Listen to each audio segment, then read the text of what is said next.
But I wanted to branch out, and I feel like on YouTube we put ourselves in bubbles. Like, we have the Second Amendment community, we have the the gun community, the whatever, like the bushcraft community. I feel like we place ourselves in bubbles, and we all need to branch out more often. And so when I saw SJ on this channel, sort of debating, I don't think it was much of a debate. I think you had them speechless about Christianity. I was so happy that I had to have SJ on my channel. And so this is going to be something I'll do in 2019, is try to burst my own bubble and try to branch out and have other people on and learn new things myself. So SJ, I'm going to quit talking now and let you kind of introduce yourself and go from there. Oh, well, thank you, Tony. I'm really appreciative that you reached out to me. You and I connected by Gmail after that debate. And I'm so glad you contacted me. So I'm SJ Thomason. I'm a university professor, and I teach business courses. I teach business management courses, essentially, and they're leadership courses, human resource management, interpersonal skills, communication, and cross-cultural behaviors and that kind of thing. And so I teach that, but that's completely unrelated to my somewhat recent interest in proselytizing Christianity. And so I don't do that in my university. I'm in a secular university, but I do it outside. So I found some avenues where I can spread the good word. And I found social media via Twitter, and I found YouTube. So over the past couple of years, I've been blogging, and I've been on YouTube, and I've been pretty active on Twitter, just trying to get the good news out. And the more I study about Christianity, the more I learn, and the more firm my belief system becomes. Because what's really amazing about Christianity is a lot of times people are fearful. They think, oh my gosh, if I learn more, if I educate myself, I might actually move away from Christianity, because I might find out some deep, dark secret that Christianity is not true. But what's really amazing is the more you investigate Christianity, the more true it becomes, the more evidence you find to support Christianity, all the way from things like the cosmological argument, looking at the very beginning of the universe and looking at, what actually came before the start date of the universe, what powered space, matter, and time. So the argument is God. You can look at the idea of design and look at the way that we're designed, and look at DNA and what exactly started the first self-replicating RNA molecule. And again, that speaks to God. Scientists have not been able to replicate that entire thing. You can look at the fact that we have objective morality, and just look at the fact that we have these objective moral duties and standards. So there have been studies that have actually looked at people all around the world in all different countries, and they found that no matter the country, no matter what the extent values are in the country, for example, no matter what your preferences are in the country, for example, in the United States, we tend to favor things like achievement, striving, and hedonism. They've discovered that people all over the world all have these same exact duties, which are essentially following the golden rule, and also to be very benevolent. So the top value and duties that people embrace all around the world, no matter what the culture, just happens to be benevolent. So the question is, where did that come from? And the answer is a moral, divine lawgiver, God. And so just looking at, those are just a few, but there are so many other things that you can investigate, and so much support for Christianity that it's truly exciting to find. And I just got into the support for theism. I haven't even gotten into the support for specific theism as far as Christianity and Jesus Christ, but it's very exciting. What you caught me listening to, Tony, was a debate on 8 facts surrounding Jesus's resurrection. And what's really exciting about that is when you look at all 8 facts surrounding Jesus's resurrection, it makes pretty clear that the best explanation for all of the facts that we have surrounding those, such as the empty tomb and the fact that the disciples basically preached for decades, despite the fact that they were being completely abused and stoned and beaten and jailed and all that kind of stuff. And they said they saw the risen Christ. The best explanation is, when you take all the information together and look at other facts, is that they saw the risen Christ, and Jesus is risen, and that forms the foundation of Christianity. So it's just really exciting. And so the more I learn, the more I want to spread the news, and God has made himself very obvious to me in my personal life. And so that's why I'm here. Well, that's exciting. I mean, I was really excited when I saw you there because I just want these atheists. I just want the best people that we have, putting out content that is contrary to there's so much. I hate to say this, but the internet harbors so much evil and distaste, and that there's not enough people putting out content like this, and I just love it. It's kind of funny because I ran across. I hate to say it. I'm almost embarrassed to say that I ran across their videos, the Non Sequitur show, when they had this flat earther guy on there, right? And they discredited him. Now, I'm not a flat earther. I believe the earth is a sphere. But what I was trying to say is that they bashed him the entire, and this is leading up to why I had you here, okay? So bear with me. They bashed him the entire time, all three of them. I felt sorry for the guy, even though he was a flat earther, until he mentioned that the Bible taught or supported flat earth, and they were like, oh yeah, that silly Bible. In other words, they didn't believe anything he said, but when it came to the Bible, they were using that fact to basically discredit the Bible. You see what I mean? And that annoyed me. It annoyed me that they sat there the whole time, didn't believe anything he said. And this may not be making any sense, but I hope you get where I'm going. The only information they used that was credible from him was the fact that the Bible, in his view, in the flat earther's view, taught flat earth. And to me, the only reason that they agreed with him about that part was to discredit the Bible. Does that make sense? It does. It does. And so that annoyed me. I think the flat earth debate is silly, right? Because what's funny is, am I screen sharing? I did all this. Can you see? I was doing all this research, right? And I had these interviews lined up and I went through all of these things: Christianity, Islam, Judaism, Hinduism, secular, whatever. And the people that I would talk to, especially, what did I do? I didn't mean to get you off the thing here. Here we go. The people that I would talk to wouldn't go on the air with me because they thought it was a silly debate. There were two rabbis that I talked to who they were so great. They were the greatest guys. And as soon as I said, would you be willing to come on like this, right, and just talk about it, they wouldn't do it. They said, that's just the silliest thing. And I said, that's what I'm trying to demonstrate. that Let's put modern, this one to bed, right? that we don't, and I just want to tell a quick story about how I grew up. My father was never around, right? So honestly, from a week after I was born, I was in the church because my mother would take me to the nursery and she would go to church. And so I literally grew up in the church, right? When some people say that, it's sort of figuratively speaking, but I literally, up to the time I was 24 years old, I grew up in the church, and I consider myself a Christian, but I don't consider myself religious and that's a long discussion. I consider myself more spiritual than religious. Like I don't follow anyway, that's another discussion. But the point I'm trying to make is that I literally learned about the shape of the earth in Sunday school before I learned it in school, elementary school, right? You remember the old flannel graph? You remember you're probably too young. Yeah, I don't think I remember. The Bible school teacher, our Bible teacher, our Sunday school teacher had an easel, right? And it had felt on it, okay?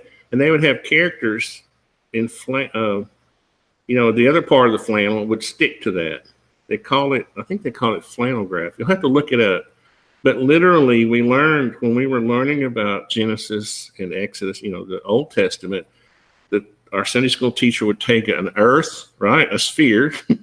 She would place it up there, and she would place the stars and the sun. We learned about the shape of the earth. I literally learned about the shape of the earth as a sphere before I learned about that in school, right? And my point here is that I talked to all of these people. Grew up in the church, and not one time. I live in Tennessee. Okay, I live on the buckle of the Bible Belt. I don't just live in the Bible Belt. I live where it buckles together, right? So I grew up. My best friend's dad was an independent Baptist preacher. Okay, so I went to his church a lot, and we would take turns going to each other's church, and he would go to my church and say, wow, that's really they thought we were kind of liberal, right? And we were a Southern Baptist Associated church. That's how conservative their church was. Their church didn't teach the earth was flat. You see where I'm going with this? Yeah. My entire life, nobody I've ever met, I've known.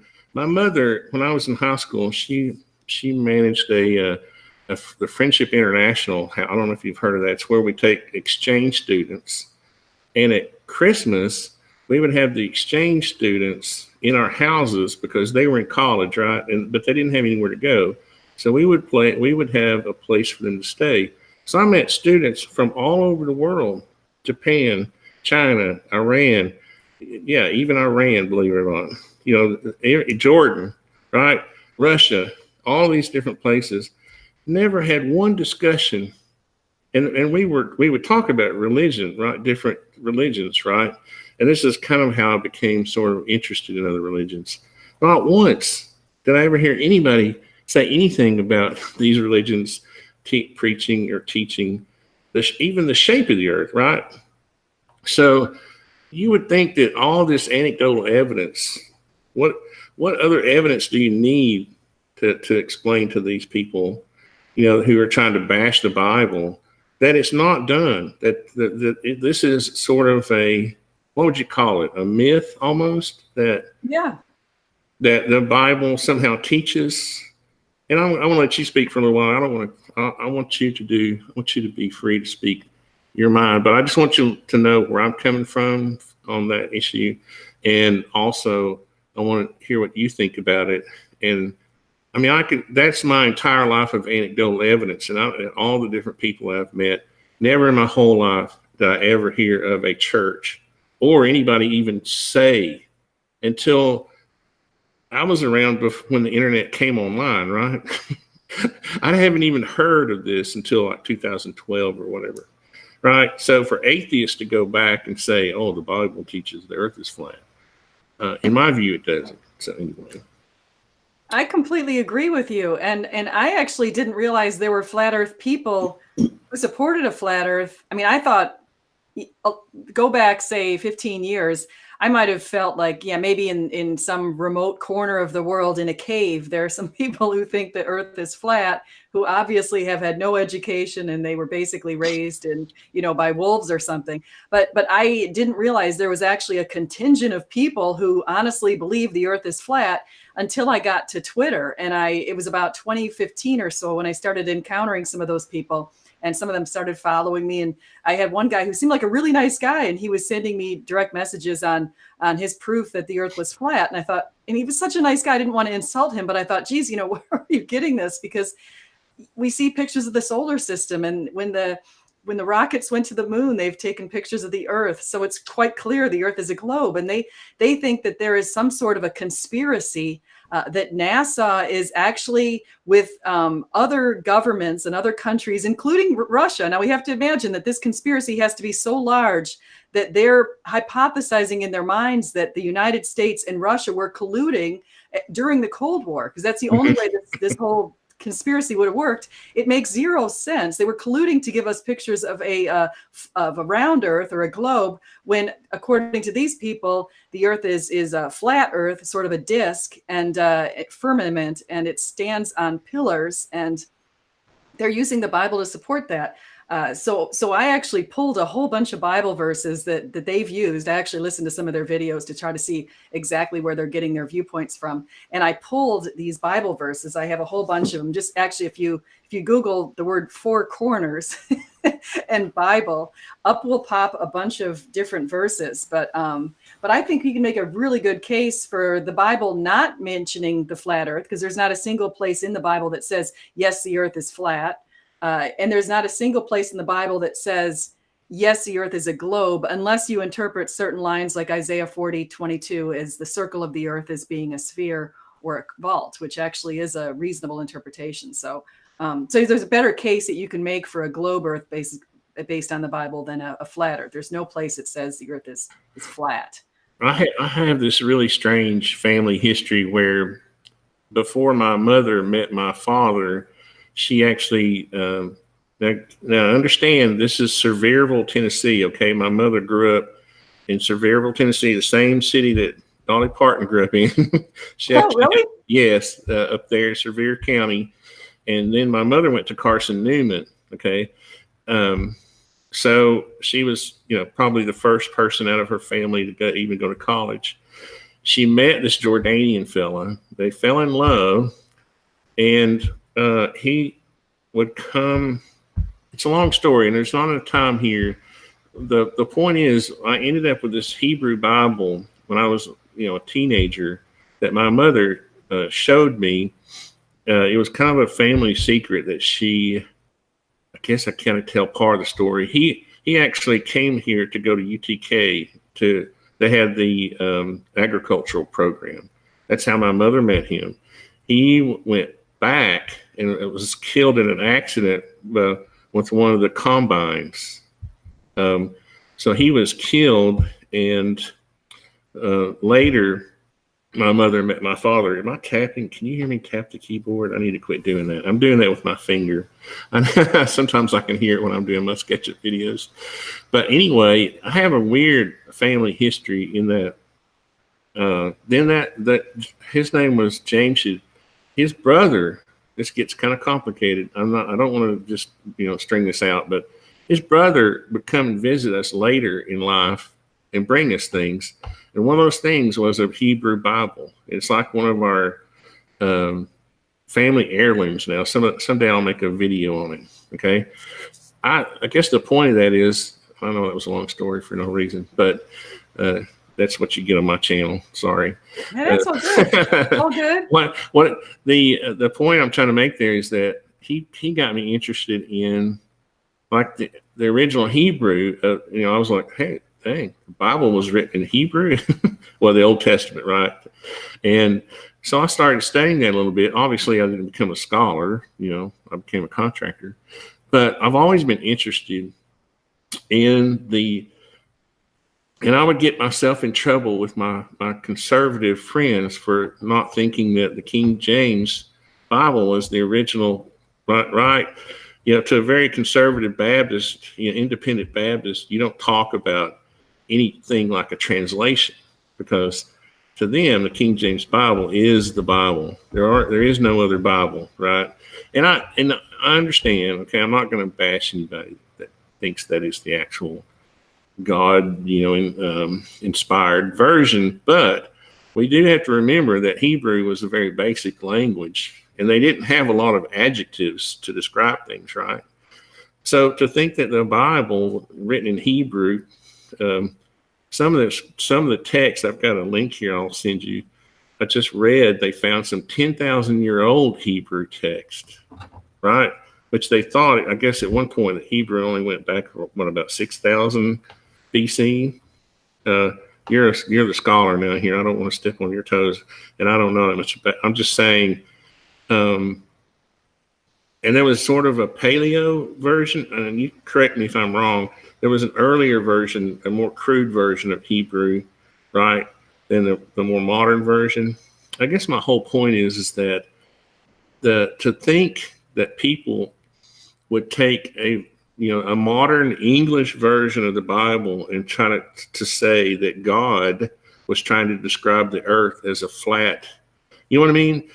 I don't think that was really the priority of God, to inspire man to talk about the shape of the earth. It was to talk about his creation. You know what I mean? I agree. The fact that he did create it. Mm-hmm. He created the earth and the heavens and the sky, the water, the animals, he put us here, we are his creation. That's the whole point. And if you notice, the flat earth people and other people on the internet who want to bash the Bible, you will notice that they don't, you and I I would consider normal. Well, I don't want to say normal, but I consider myself a normal Christian, right? I mean, when I think about Christianity, I think about the entire story of the Bible, the creation, Noah, Moses, the Exodus, all the stories, the New Testament, Jesus' love, his salvation. Have you ever noticed that flat earthers never talk about anything? Have you ever noticed that they never talk about they don't talk about Jesus. They don't talk about any kind of parables or stories or the fact that he came, he came here to forgive us of our sins and all that stuff. Have you ever heard them say anything about Christianity other than the obsession they have with this flat earth thing? And I don't know what my point is there is. I just really think that some of them are using it because it's the only basis they have. They don't have science on their side. So they're trying to hijack the Bible, and that's annoying to me. But sorry. You have a really good point, because I think there are a lot of people who are doing that. And I think there's definitely some opportunists who are probably making money, maybe selling shirts or books or pamphlets or signs or maps or something about the flat earth.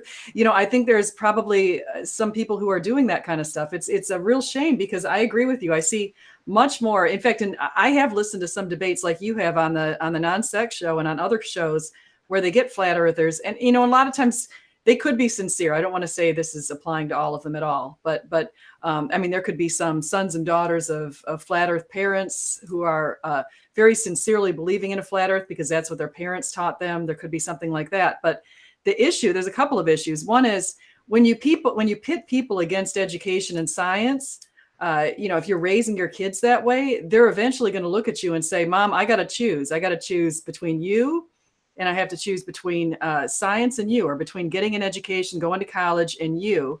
And they're going to want to rebel, and maybe they'll go away from Christianity altogether because of this whole flat earth agenda. So that's a big concern. And another concern is like you said, I feel like they don't talk in all the talks that I've heard, just like you're mentioning. I have not heard them talk about the resurrection or the crucifixion or anything that I consider foundational to Christianity. Instead, they're focusing on, the earth is flat and there's four corners and we're on pillars, and they've got this weird little thing that they do with the sun. The sun's I don't know if you've seen that little sign that they make. Oh, it's just ridiculous. I think this obsession has something to do with their mental state. And I hate to say that, but to think that practically everything is a conspiracy in life that they have to claim that it is. If you think about how many conspiracies there are to them in life, or that you know what I mean? It's just an obsession. And to me, that sort of borderlines on, some sort of, I hate to say, I'm not saying they're mentally ill. I just think they have this obsession. Let's put it this way. If I had a Christian channel, I would look at you. I've only seen 2 or 3 of your videos, and I can already tell that you're like a well-rounded person, right? You don't just, if I had a Christian channel, I would talk about, the Bible as a whole. Maybe talk about parables and, stories, Bible stories, and talk about, just for example, this is cool. Let me see if I can do this without screwing this up. Let's see. I'm just going to screen share just for a second. And this is the kind of stuff I would do right here, just for an example. Let's see. Can you see my screen? Yeah. Comet airburst may have wiped out part of the Middle East 3,700 years ago. Guess what? Right over Sodom and Gomorrah. If you look at, and these are the kind of stories that I'm I'm interested in. You see? Oh yeah, how cool. This is the kind of thing, and this is this is live science. I'm hoping this is a legitimate. Is that a pretty legitimate site? I hope so. But I actually went and found different stories about this, and other scientists are looking into this, right? But you see what I mean? That's the kind of thing that I would, read and research and study, and understand that the Hebrew language, I guess I can see God saying, look, I created the earth. I created, and if you go back and look at the original Hebrew, it's not very descriptive. Here's that interlinear, I don't know can you see that? Yeah. You see, if you read it, it's just, and he is becoming evening, and he is becoming morning, day one, and he is saying, Elohim, that he shall become atmosphere in the midst of the waters. You see what I mean? It's not a very eloquent language, right? So the fact to say that you watched a YouTube video about flat Earth, and now all of a sudden the Bible teaches the Earth is flat. It's just ridiculous to me, and I don't know. I will have to admit I got annoyed by it, and that's what set this all in motion.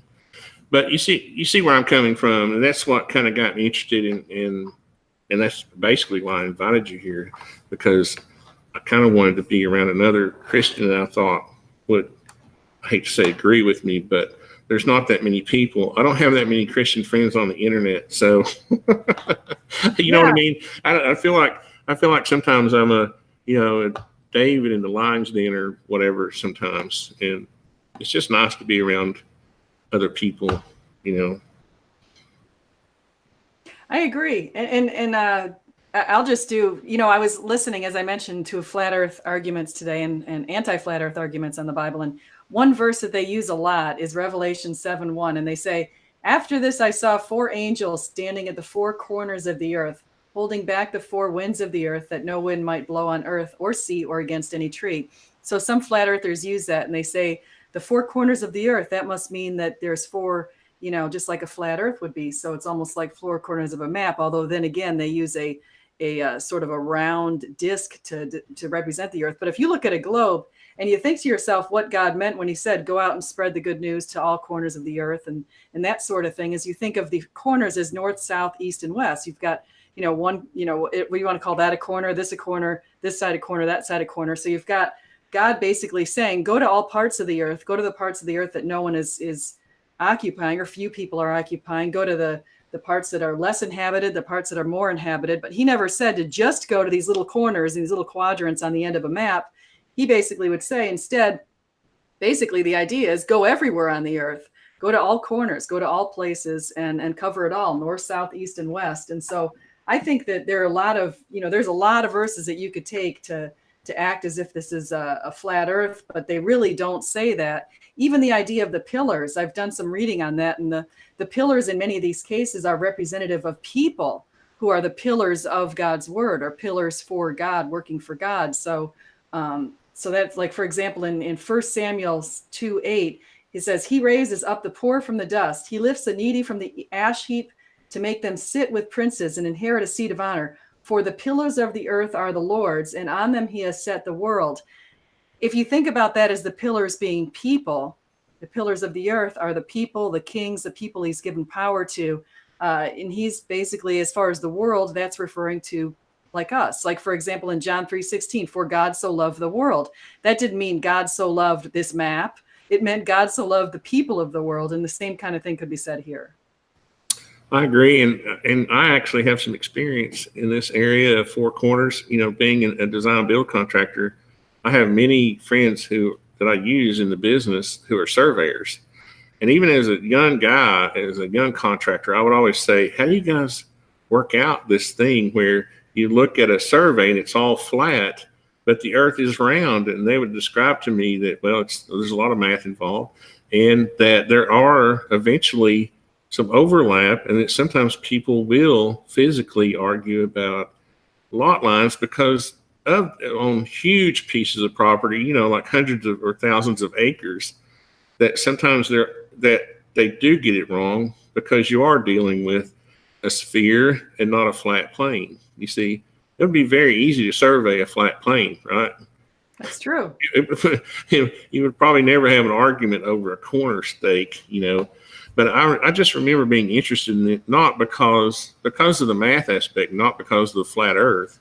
It occurred to me now later in life, but when I was younger, I was always curious about the difference. How do you get these flat lines to lay out over a curved surface and not be wrong. You know what I mean? Yeah, I know there's obviously that they take into account this, you know what I mean? I know the math behind it. I'm just saying that was something I was curious about when I was younger and almost became a surveyor.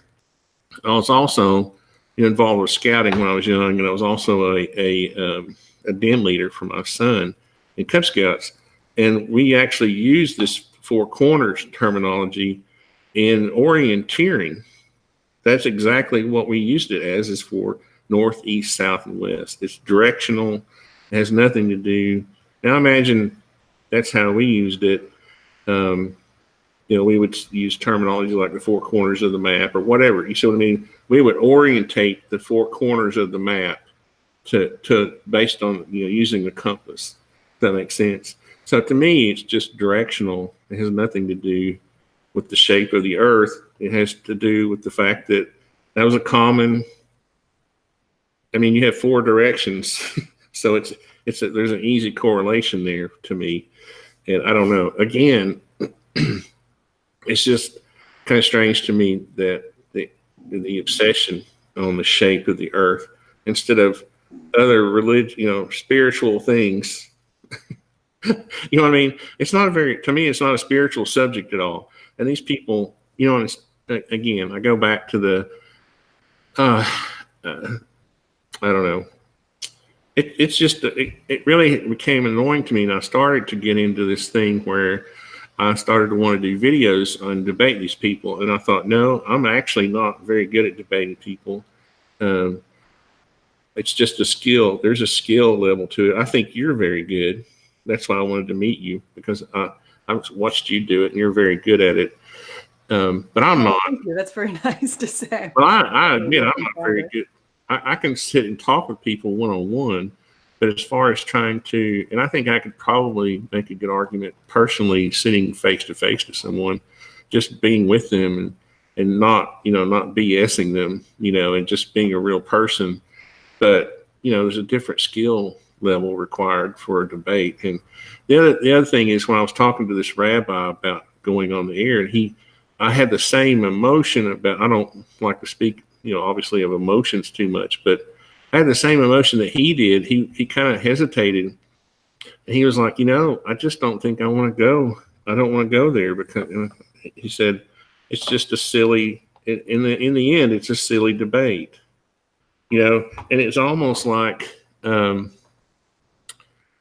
but then I thought to myself, somebody's going to do it. And so I keep watching, and that's when I ran across you. And I'm just happy that you guys are out, people like you're out there. Yeah, it's funny because how I got into it, I never actually in real life, I really don't personally know any atheists. So I mean, I might know an atheist who hasn't told me this person's an atheist. There could be a closet atheist around that I don't know of, but I don't know any. And so I came to Twitter and I found a whole world of them, and a lot of them started tweeting to me, and especially when I would do hashtags Christianity and things like that, they would find me. And so in 2016, I wrote my first blog that was a rebuttal to an atheist blog that I found. And since then, I've written over 100 blogs. A lot of them are directly to atheists, specific atheists. I read their books and I write rebuttals to their blogs. And then I found myself debating them. But I do that only because it's not because I think I'm going to get through to the person I'm debating with, because I think in a lot of those cases, the people who have gotten up on the debate platforms have made up their minds. I think that the reason why you do these debates is sometimes because you want people who are Christians, who are especially weak Christians, to realize, don't be afraid of getting an education and learning more about Christianity, because there is evidence out there that Christianity is true. And if you just read more and look into it, you're going to find a lot of support for Jesus and a lot of support for Christianity. So I'm trying to go after the fence sitters, the ones who aren't sure, or the ones who are weak Christians who are kind of afraid to get up in front of atheists, because if you do, you're going to realize you actually have the winning position. You've already got it made. You're just walking into the debate, sharing God's word. And when you really think about it, if God's behind you, makes it easy. Yeah. And I think Cam, the fellow that's in the chat, He's actually a friend of mine. He lives not too far. He just lives up the road from me. I've met him.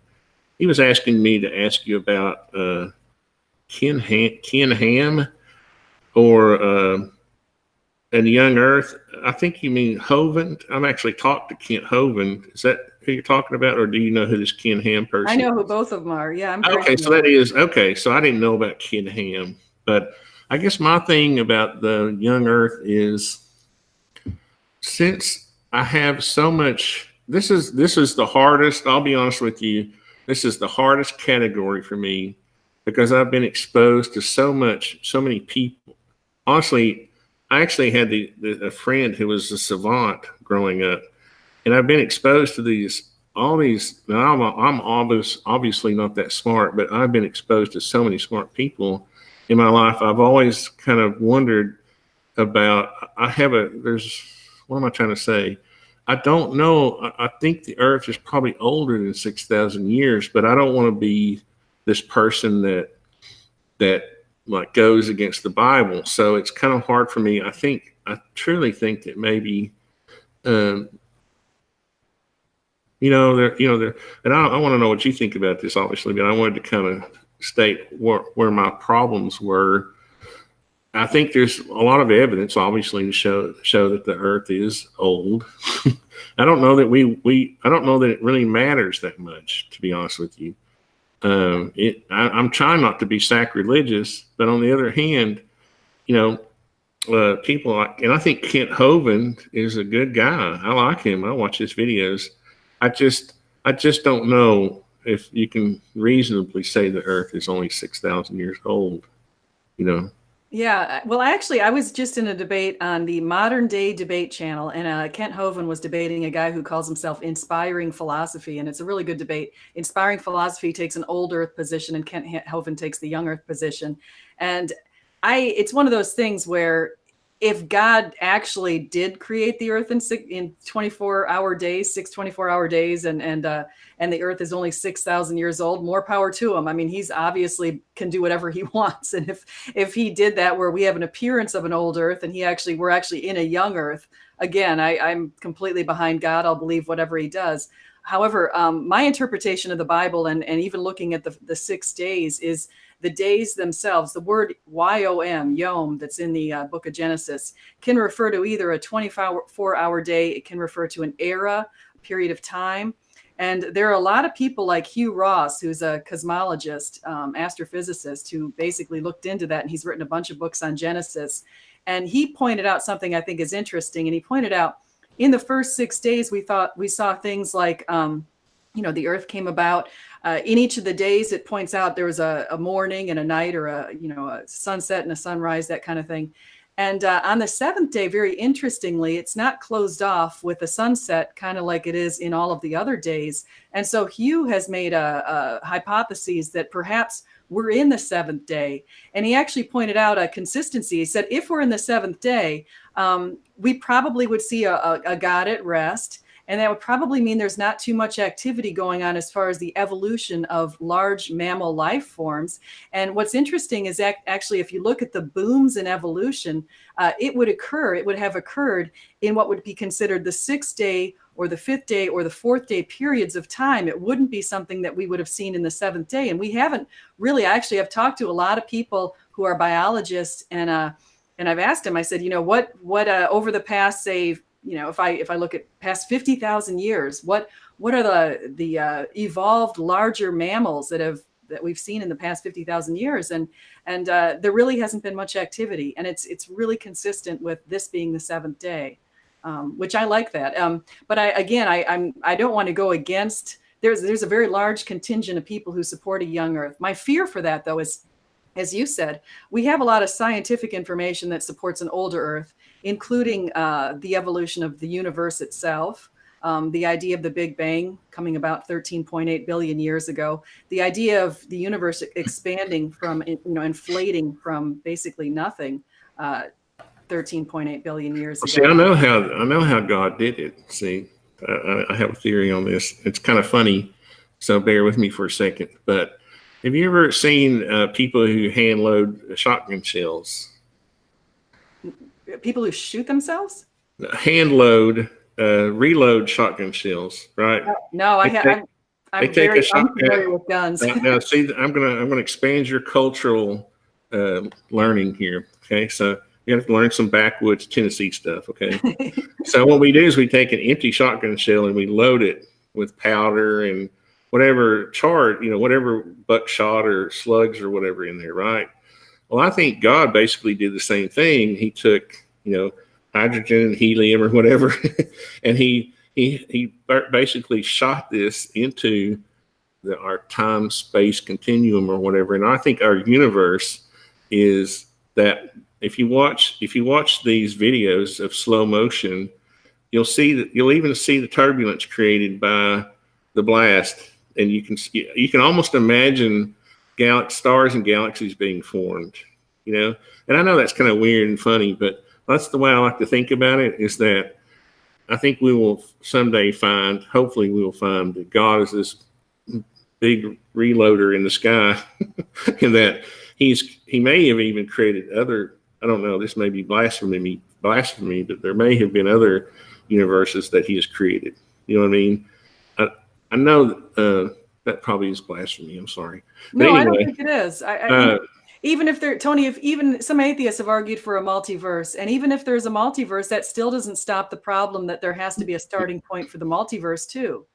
Yeah, So there's a starting point that's very consistent with Genesis in the beginning. You look at other religious texts like the Hindu texts and that, they don't have an in the beginning. They think the universe is a continual, it's been in place for the eternity, basically. We have an in the beginning. It's pretty neat.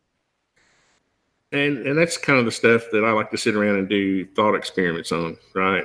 And I was actually in the process of making this funny video about how God created the universe, but now that I've given it away, I'll probably have to give it up. But I just think it's an interesting concept, because if you look at the Big Bang, and if you look at something like that, I mean, the ingredients, right?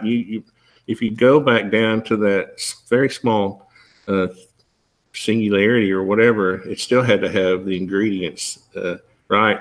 That exploded, right? I think that's why atheists and scientists want to stop there. They don't want to think about what happened before. Maybe some do. I don't know. Do they? I mean, to me, I have this vision of, atheists saying, okay, it started with a Big Bang. That's fine. That's it. Now let's just move on. Like, they don't want to talk about what happened before the Big Bang. No, they don't. And it's not just atheists. Yesterday, I got in a big debate with a couple of pagans, and I said, well, what started the universe? Which one of your gods? And they said, well, one of our gods. We don't know which. I said, well, are your gods eternal? Well, we at one point, the guy said, no, my gods aren't eternal. They said, oh, yeah, some of our gods are eternal. Can you give me any more details? I actually put the entire conversation into a blog because I found it really funny. And see, I don't believe our universe has boundaries. I really think that our universe is just, and I remember when I was studying fractals, I really think that we're talking about just a matter of scale, right? I mean, well, that's another theory I have, but anyway, it's not very religious. And I won't go off on that. I'm just saying, I think we're so small in the big scheme of things that we like to think that we are the major scale, right? We like to think that we're the big humans, where we are, we look at our magnifying glasses and we see the small stuff, but we don't think about ourselves being the small stuff to God. You know what I mean? And that's kind of the way I envision it, is that, does it really matter? Well, I guess it does matter to some people. I just wish people could break out of their orthodoxy and just be more open-minded, but be more open-minded in a spiritual way, not be closed-minded in sort of like to me, atheists are the most closed-minded. They like to think of themselves as being this all-intelligent. And that's what really struck me about the Hangout, was that, and I know what you were saying when you had an approach to them, and it was very cool. I love the approach that you had with, what was his name when he would ask you? Yeah. If he would ask you, he would say, so you're fine with that correction. And you would say, oh yeah, you would be just kind of not play along, but you would be very nice about it, not confrontational or anything. And I thought that's kind of a neat way to play this. I still felt like and I know I'm talking about something that people don't know. I'll put a link in the description after we're done, and people can go watch it so they won't think I'm talking about something that they can't go watch. But I felt like jumping to the screen and saying, leave this wonderful woman. Look at, she's glowing, she's happy, and you got these three depressed atheists around you. Yeah, she's the life of the party. You know what I mean? Why are you giving her a hard time? And I know he wasn't giving you a hard time, but he was very arrogant, and I guess I feel sorry for atheists a bit, because all they have is science to fall back on. They don't really have anything else, right? What is there? I mean, the other thing that annoys me, and I don't mean to get off on too many tangents, because the other thing that annoys me is that anytime you talk to an atheist about philosophy, the very first hangout I watched of theirs, whatever shows, whatever they call them, people in the chat I would say these funny comments just to see what kind of reaction I would get from them, right? Because I figured most of them were atheists. And the first response I got was, oh yeah, where's your proof for that? And I thought, don't you guys ever just sit around and wonder?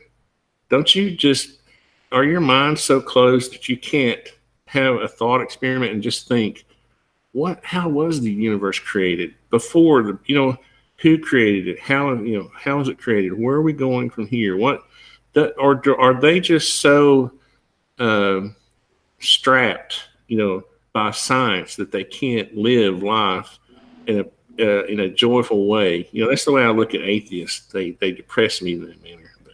I don't know. Well, actually, speaking of what you're saying, so there's a few points that relate, kind of tie in some of this whole conversation. And one of them is the idea of the cosmological argument. That's a Kalam cosmological argument that William Lane Craig has advanced in his dissertation. But he basically said everything that begins to exist has a cause. The universe began to exist. We know that. The Big Bang has actually been supported by NASA and all kinds of scientists.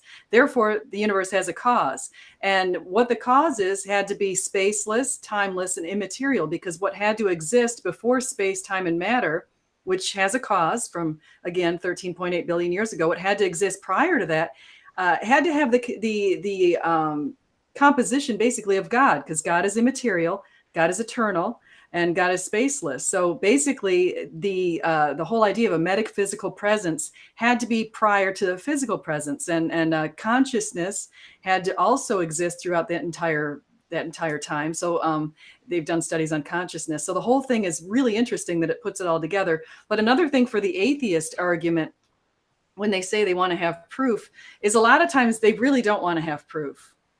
They've already made up their minds, and Romans 1 basically makes it clear that there's some people who want to walk away from God, and God hardens their hearts and lets them. And so you could argue until your face turns blue, but they're not going to change their minds because their hearts have been hardened, and they're not in a position right now to be receptive to your information. I guess one of the points I was trying to make was, can you imagine if Einstein never really sat around and thought, what if? I mean, the people that we consider almost like the saviors of humanity, they challenged they had a challenging thought, and then they set out to discover whether it was true or not, right? They didn't just live within the confines of science. You know what I mean? To me, science is a process. It's not a thing, it's a process, right? So to let yourself get strapped to be imprisoned by science is just a depressing thought to me. I'd much rather be a spiritual person thinking about, how the earth was, how God, or how the thing that we think of as God created the earth, and all that stuff, than just being, oh, well, okay, I checked my textbook today, and there's no further science on, the Big Bang, so I'm going to just go back to doing whatever, digging ditches, I don't do that. I think I'm always thinking about what could have happened, you know what I mean, before, because I think spiritual people are like that. They're more interesting people. They live fuller lives. They're happier people. And I don't know what else can I say to make atheists look bad. I don't know. Well, actually, no, what you're saying, though, makes a lot of sense, because going back to Einstein, one of the things that some of the new atheists have embraced is the idea of materialism and just to focus on science itself. And they're kind of ignoring philosophy in a lot of these cases. They're saying that everything needs to be explained using the scientific method. Well, that isn't true. I mean, there's a lot of things out there that we presuppose when we use the scientific method. For example, we presuppose that the world is in a logical form, and it can be explained by mathematical principles. Those mathematical principles we're presupposing when we use the scientific method. So that's just another proof of God. But beyond that, one of the things that we should mention with Einstein is Einstein was kind of jittery about the idea of the Big Bang because he realized it had theological implications.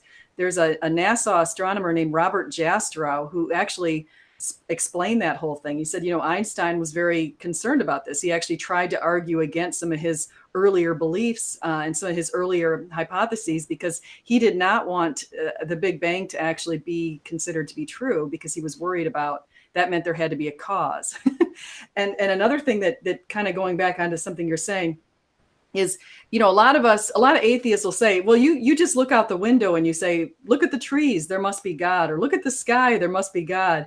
And they think that's so crazy, but it actually says in Psalm 19, it basically says the heavens declare the glory of God, and the earth declares his wonders. And if we look back at other planets, if you look at Hugh Ross in all those books he's written, one of the things he found out is that the Earth has actually overcome we've actually endured 10 habitable zones. So we've got certain conditions here on Earth that no other planet that they've discovered in the entire universe actually has. They've identified 3,000 plus other planets that have somewhat similar positioning and somewhat similar ideas, but they don't have the 10 habitable zones that we have. Like, for example, the moon has to be a certain size relative to the Earth. It has to be a certain distance from the Earth, or else it's going to lock in the tides. The percentage of water on the Earth has to be exactly a certain percentage. The temperature has to be a certain temperature to be able to sustain life like us. There's all these conditions. And if you look at the way that other planets look so desolate and barren, and they're storming all the time, and awful, extreme heat or extreme cold and all this kind of stuff, and you think, that's why Hugh Ross believes in God, because he looks out the window and he says, look at our planet and then look at the other planets anywhere. 3,000 planets they've identified even outside of the Milky Way galaxy. And they're like, there's the only other one that they found that actually has some habitable zone conditions. It has only 2, and we have 10. So. Well, that's funny you mentioned that too, because I used to, when I was younger, like I was saying, the friend that I grew up with was very conservative. He was kind of offended by the thought that there could be other habitable planets, right? No, there's only one, and I thought to myself, why are we creating all these rules? Did we create the rules for God, or does he create the rules? But why couldn't Jesus have left here and gone to another planet? I'm just saying, I want people to start thinking out of the box a little bit, and especially on YouTube. It's very annoying to just, you know what I mean? I want people to start expanding their thinking, and I'm talking to, people who are kind of do one type of video the entire time they're on YouTube, and just branch out a little bit. Now, I'm being selfish here. I don't want you to do that because I like your. I don't want to challenge you to do different types. I don't want you to start doing construction videos because I'm learning from you. So I want you to keep doing it. That's no, funny. I'm enjoying the Christian stuff. It just occurred to me if everybody did that, then I wouldn't get to watch certain people do the things I want them to do. So it's kind of a selfish thing to say, isn't it?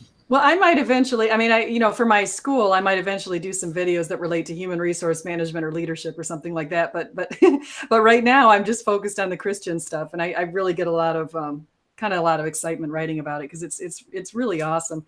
You know what's interesting, Tony, that I think you're going to get a kick out of? two things. One is Richard Dawkins. You've heard of him, right? Oh yeah, I watched a lot of videos with him. Yeah. So he's this famous atheist. He actually, I read somewhere that he has something like $153 million. Like he's got tons of money, and he made a lot of his money off a book called The God Delusion. He's out of Europe. He's out of, I'm trying to remember the name of the university. Why am I forgetting it? I want to say he's at Oxford, but he's Cambridge. Where is he? Cambridge? No, I think you're right, Oxford. Yeah. But he's a university professor in zoology, I believe, his PhD. Apparently, he's very smart in his field and that kind of stuff. But he wrote this book, and he was trying to figure out where the first forms of life came here to the planet. And he proposed, and I find this amusing, he proposed panspermia, which is the idea that somehow life might have connected itself, some little bacteria or something connected itself to meteors or something like that, or asteroids, and they hit the Earth, and that's how life began here. That's where we got our first self-replicating RNA molecules. And so, I mean, that's the length that they'll go to. Then you've got a guy like Neil deGrasse Tyson, who thinks that the Earth, there's a very good case, according to him, that the Earth actually could be part of a big simulation run by these higher level aliens. He actually thinks that. He made a YouTube video on that if you want to Google his name. I did a survey of a bunch of atheists. I want to say I had a pretty good turnout. I think I had about 1,000 people turn out on Twitter. It was an unscientific survey, but I surveyed atheists and theists. And I basically said, do you believe that there's other forms of space aliens in the universe? And 60% of atheists thought that was reasonable, and only something like 30% of theists thought it was. And I thought that was kind of funny. So.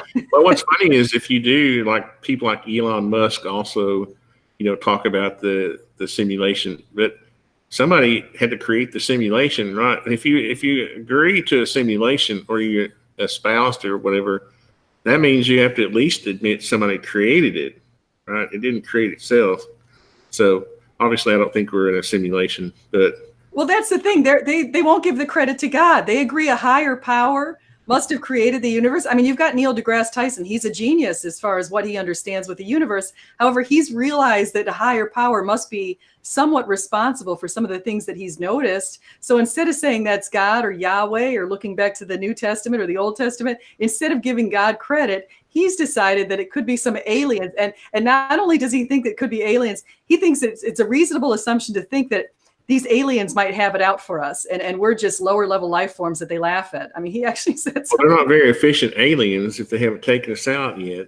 So, yeah, that's true. They could have destroyed us. I think, and I can't fathom. I would expect to have gotten a better rap, a better profile if this was a simulation. I would just want to talk to that person because I would have been a lot better looking and had more money, and I would be mad if this was a simulation.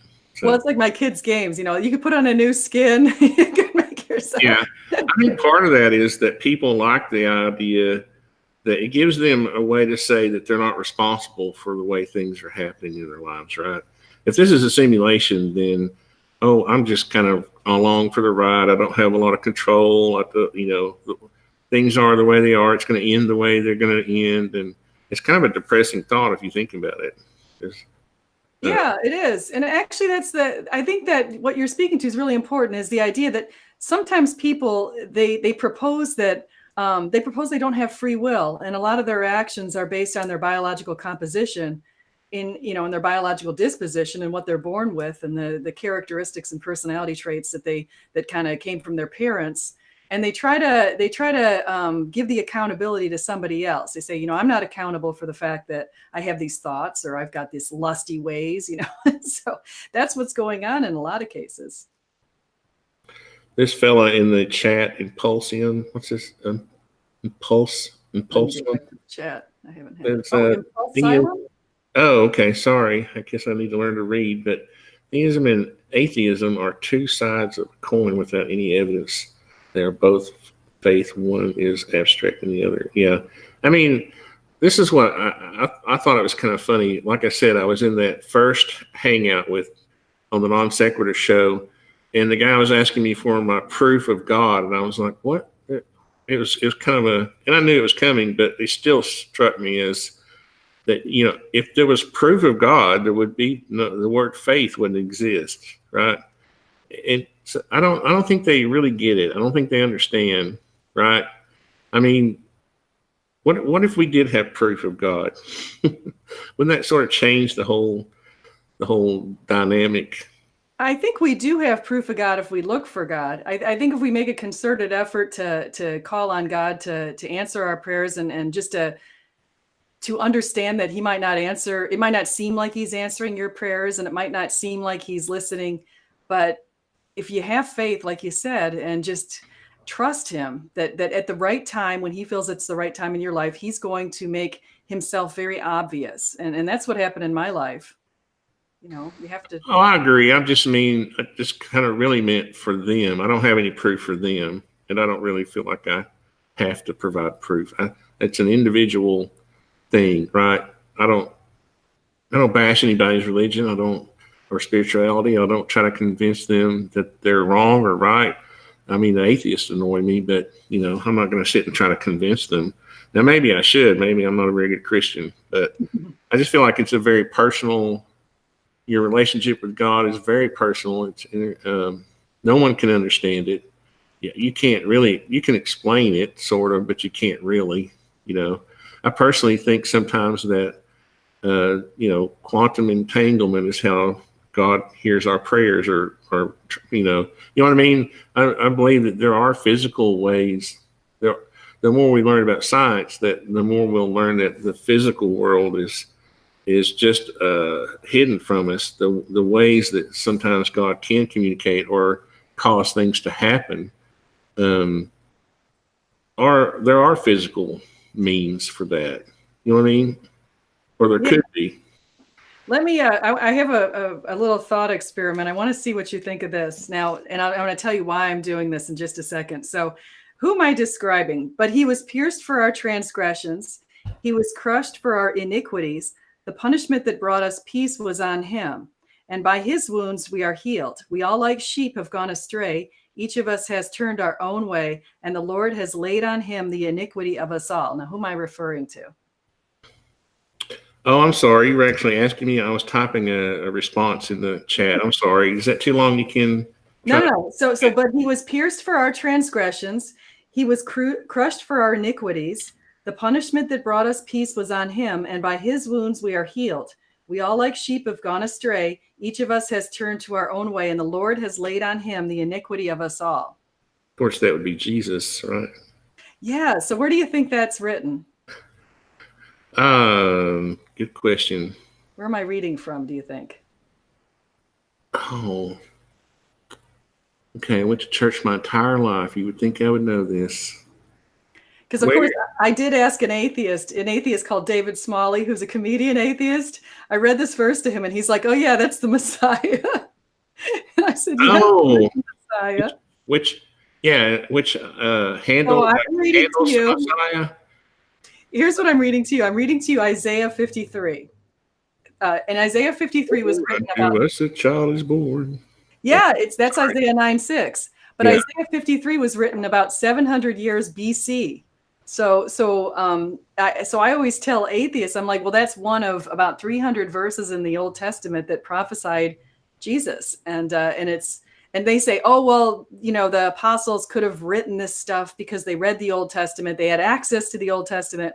And then, you know what I bring up? I bring up Daniel 9, because Daniel 9 actually prophesied the exact date of Jesus's crucifixion. If you read 77/7 and the time that the king of Artaxerxes actually issued his decree in 444 BC, and you consider a 360-day Jewish calendar that was present at that time, actually gives us April 3rd of 33 as being the date of Jesus' crucifixion. So it's pretty awesome that we have prophecies like that, and that to me proves God. That's my mother's birthday, April 3rd. Really? Mm-hmm. Oh, wow. 1935. Well, she's passed away now, but that was her birthday. That's but it is. I will admit, you know, when I was admitting to you earlier that I'm not the best debater, it's because I hate it when atheists know more about the Bible than me. But when I say know more about it, just academically, or not academically, but it's like the fellows you were debating, the atheists, actually had pretty good knowledge of the Bible as far as, you know what I mean? Oh, they do. And it's almost, I guess there's more pressure on them almost than me, even though I've read the Bible several times over in 50 years. I can't go back now. I guess Alzheimer's is setting in, but you know what I mean? It's kind of a parent who has to do more I feel like they have to do more homework than I, because I don't worry about it. I know what my relationship with God is, and I don't worry about it. Right? I don't have to prove it to anyone. I know I'm being a bad Christian again, but I just don't feel like, I don't know. No, I agree with you. And, to some extent, you can't prove it to anyone. God actually has to reach out to people and open their eyes. And a lot of times he'll use us as his instruments to do that. But it's really, it's the relationship between them and God. I think people have a hard time understanding the experience you go through. Because when I was like 6 or 7 years old, I was sitting in the most boring church service. I used to fuss at my mother for making me go to big church, what we call big church, right? And it was, and even the preacher, when I went down at the end, he even told my mother that, this wasn't any really special. He was actually wondering what, and I said, didn't have anything to do. And I'm saying this later because I was so young. I didn't know what to say when I was young. But I literally felt this presence come over me. I mean, it was a physical thing. It wasn't and I felt this, you have to get up and go. And it didn't have anything to do with what the preacher said. The preacher was even like, this was one of my more boring sermons. What inspired, that's what he asked my mother later. I heard about this later. I didn't know about it when I was that young. This was like years later when we were talking about it. And I don't know. I think it's that kind of experience that some people have, I guess. I mean, that's what I had. It was a physical sort of, and when I was baptized, it was definitely a physical experience. I literally felt sort of an electrified feeling when I came out of the water. And I know a lot of people will say, "Oh, that's just emotions. It's just your reaction to the scenario or whatever." But I don't have to try to describe that to atheists, or what I mean. I don't feel the need to. If they're not interested, and I hate this attitude, I really do. I know I should be a better Christian, but they annoy me so much. Anyway, I'm just kind of kidding around, but I think about the reason I read you Isaiah 53 was because I wasn't familiar with it either about 7 years ago. And I had just sort of discovered the church again. I had left for, I was raised a Catholic, and I left the Catholic faith in my early 20s, and I floundered around checking out Eastern faiths and doing all this kind of stuff. And my son said, "Hey, we need to go to church, Mom." And so we tried out a bunch of churches in our neighborhood and ended up in a Baptist church, which I absolutely adore. Loved the experience, blew me away. But I went and got baptized again for the second time. But I still was sort of wishy-washy about Jesus. Like, even though I got baptized and even though I felt like a presence and this kind of stuff, I was still a little unsure. And what God did was amazing.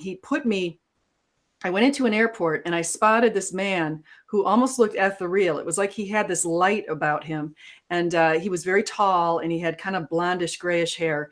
And so I spotted him in the airport, and then he ended up sitting next to me on the plane in the assigned seats. His wife was on the other side of him. He was in the middle, and I was on the end. And he struck up a conversation. And the next thing we know, he's telling me, "You need to read C.S. Lewis's adult books." Here's this whole compilation of Mere Christianity and some other books I highly recommend. And he said, "Are you familiar with Isaiah 53?" And he read the passage to me, and I was blown away. And I thought, oh my gosh, if the Old Testament says this about Jesus, Jesus has to be true. This is not a joke. And so I immediately got off the plane, got onto the internet to see if the Jewish Bible also had Isaiah 53 in it. And I was blown away when I saw it did. And I thought, wow, God just put me on the plane next to this man, gave me a message, and I'm going to run with this. And the more I've, there are over 300 verses that are similar to Isaiah 53 in the Old Testament. you really can't deny that. You don't see that in other religious texts. They don't have prophecies because there's no force that's outside of time. Even if there's dark spirits in this world, they're traveling in the same linear time we're in. And I have lots of reasons to show that that's true, that I've studied. But that's why our book is the only one with these prophecies that have been fulfilled in this way. It's very interesting.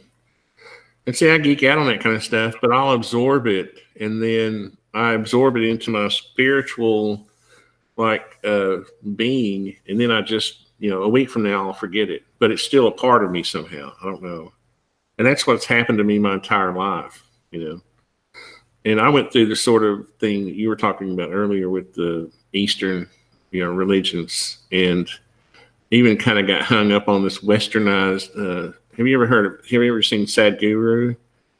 He's kind of he's kind of a westernized. He actually has a play. What do they call they don't have mosques. They have, it's like a learning center they have here in Tennessee, in McMinnville, right up the road from me.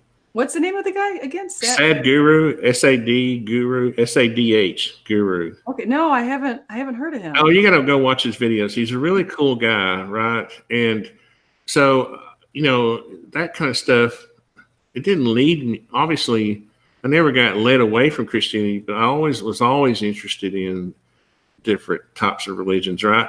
It's kind of funny, though, that once I go through that sort of a phase, I always come back to my roots, right? Because I start to see the sort of the fallacy in some of the issues, not fallacies, but the fact that I just think Christianity is very strong in its roots, and yeah, and I don't, and it's not that I think obviously I don't know the answer 100%, but I think I feel like I know enough to continue being happy with it, And you have a lot of good reason, because even if you look at other faiths, if you look at the idea of one of the biggest problems and biggest hindrances to people's beliefs, if you're an atheist, they think the problem of evil. They look at evil in the world and they say, well, why would an all loving God expose us to this evil, or why would this occur? And you try to make arguments about it.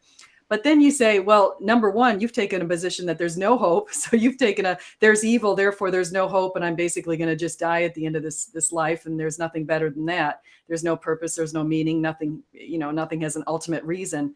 I don't think that's a reasonable position to take.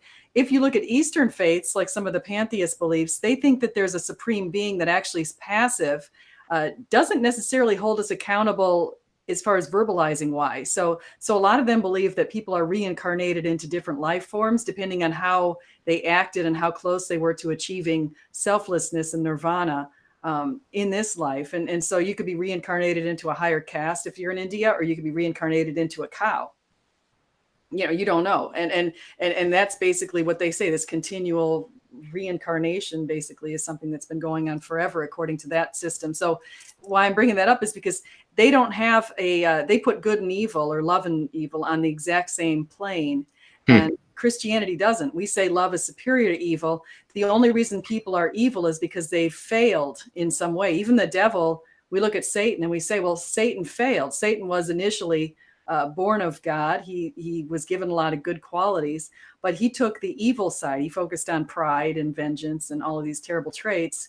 And so our idea is love is superior and evil is something that's fallen from it, or where people have failed to be loving. There's another friend of mine, Salty Shellback, in the chat there. And this is kind of what I was trying to do, actually, is let other people that I know on YouTube become exposed to, my sort of spiritual side, and kind of break out of the bubble that I feel like I've got myself in on YouTube over the years. And I put that link for Sadhguru in obviously not promoting him. I'm just saying I went through this phase where I thought some of his, it's that Eastern kind of straight talk, kind of guru type talk, which is fun to listen to. But in the end, you realize, and what attracted to me him was that he claims they don't have a deity, but really they kind of do, and it kind of gets exposed the longer I was a little bit disappointed by that because I thought, okay, this guy's just a philosopher. That's what I like, right? I love philosophy. And I just wanted to see that. I didn't want to see his, Brahma bull statue, made of bronze. I just wanted to hear, philosophy about life, Yeah, and I'm looking at what Salty Shellback is saying. He says, I'm an active Christian, but I somewhat lean towards what Steve Jobs believes, and that many religions in the world are just different doors to the same house. I used to think the exact same way. And I told you, there were 20 years of my life where I was floundering about looking at Eastern religions and that kind of thing. And I read books by Wayne Dyer. Dr. Wayne Dyer has that same kind of view. He thinks that there are lots of doors to the same house, and that we can't say as Christians that ours is any better than any of the other doors to that house. However, if you do look at the Bible, Jesus makes a pretty clear case that Jesus is the door. He doesn't say, you're going to find your way in through Buddha, or you're not going to find your way in through the Taoist beliefs, or you're going to find your way through some Hindu gods. He makes it really clear that he is the way, the truth, and the life. So if you're going to believe Christianity, you kind of have to be all in on it. You have to read the Bible and understand exactly what it's being taught, because he's not teaching this idea where any door can be opened. However, that doesn't mean that people of other faiths can't find God and can't end up in heaven. I think that God is going to give everyone the opportunity to be part of Jesus. So that's my belief. I kind of get into a trance listening to you sometime, and I realize that, oh wait, I have to talk too. But after that, so you're going, oh, such a wonderful message. But I put your link in there too. So you and Saturday have a link in the chat now. Y'all are equal. Oh, good.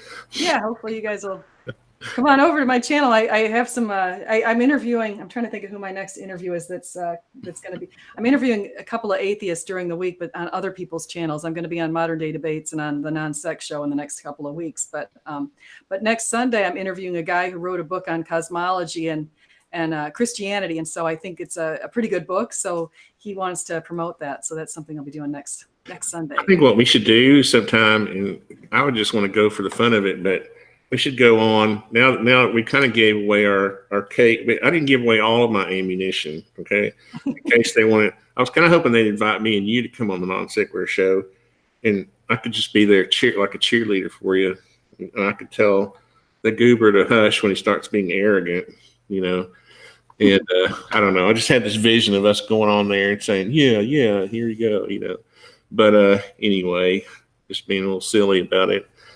But hey, I'm all for that. I'm friends with the Non-Sex Show guys, even though sometimes it does seem like it could be kind of hostile. But last night I was on Steve McRae's channel. He's got his own channel. And I was the only theist. And there were I want to say he had about 9 atheists on there, all guys. I was the only female and the only theist in the conversation. I actually like Kyle and Steve. I think they're good guys. I think some of their guests go overboard, like this Aaron Ra guy. He stands in front of a my gosh, yeah, Aaron Ra. He thinks he's Yanni or whatever. I don't know. That gets old really quick. But I like Kyle and Steve. They're pretty good. The only thing I didn't like was how he made it seem like I backed out, and I just had a problem with one of their guests, and I don't know. I probably overreacted to one of their guests and decided not to go on the show. And he claims that, I backed out, and he created this little drama. And I thought that was kind of dumb. Like, aren't we grown adults here? We're 2 grown men, right? We're not. We can have a discussion about this. But yeah. I think they want me to come back. I think or come on the 28th. They're going to look. Nice. That'll be fun to watch. But I'm not. It'll just have to be a discussion, kind of like you and I are having a discussion, because I can't really. I mean, one of the things I realized that, and I will admit that all this research I did, it's daunting to. At some point you have to put that into a presentation, and trying to do that, I didn't want to actually misrepresent.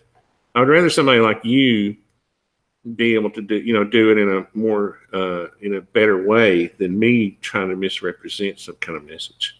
So I just want to be the guy who's who lives the example. And I may not be the smartest guy. Maybe I can't debate someone on the issue the best. They may consider they may consider that they had won a debate with me, which it doesn't bother me. I'm just saying that, does that make sense?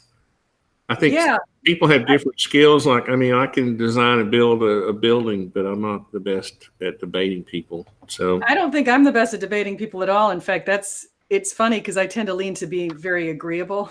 So that's not the best trait. Yeah, but you know how that came across. You know what that did though on the non sequitur show?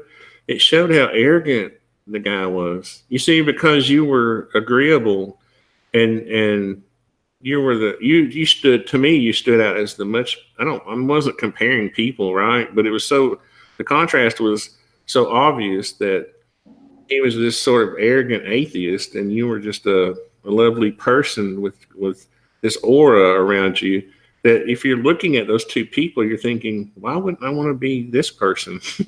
You know, and I thought that was really kind of a cool contrast, you know. So I don't know. I can't describe it. I'm having a hard time describing it. So yeah. Well, I appreciate it. And I've had Paul Agia and his girlfriend Shannon Q on my channel a couple times, and so I know those two, and I know their opinions on things. So it wasn't my first time talking to Paul Agia. It's like, and I'll post something, and Paul Agia immediately will write me and say, hey, we got to debate this. So, well, then he needs to treat you more like a lady. Then he needs to learn how to treat ladies like ladies. And I'm not trying to be some sort of, male chauvinist or whatever, but I just think that, he needs to treat you better. If he watches this, I'm going to challenge him to be a nicer guy. Yeah. Yeah. There's no reason we can't have discussions instead of debates. No, and I think have to win. No, we don't have to win or lose a discussion. We can just have a discussion. You're right, because I think that discussions are stronger than debates. I think debates, sometimes people end up taking sides and they're just waiting for their side to say something good. And no matter what, you've already got these preconceived notions that your side's correct. So everything that they say is confirming your own biases. And I admit that when I watch debates between, say, William Lane Craig and Sam Harris or something, I'll definitely be looking for William Lane Craig to make good points. And I'll probably discount anything Harris says. I mean, it's just sort of how I am, which probably isn't the best. It's definitely not an unbiased view, but it's definitely the way I watch debates. But when I see a conversation like you're mentioning, a lot of times you can relate to both sides. And I think those are stronger in building bridges. Definitely. Yeah.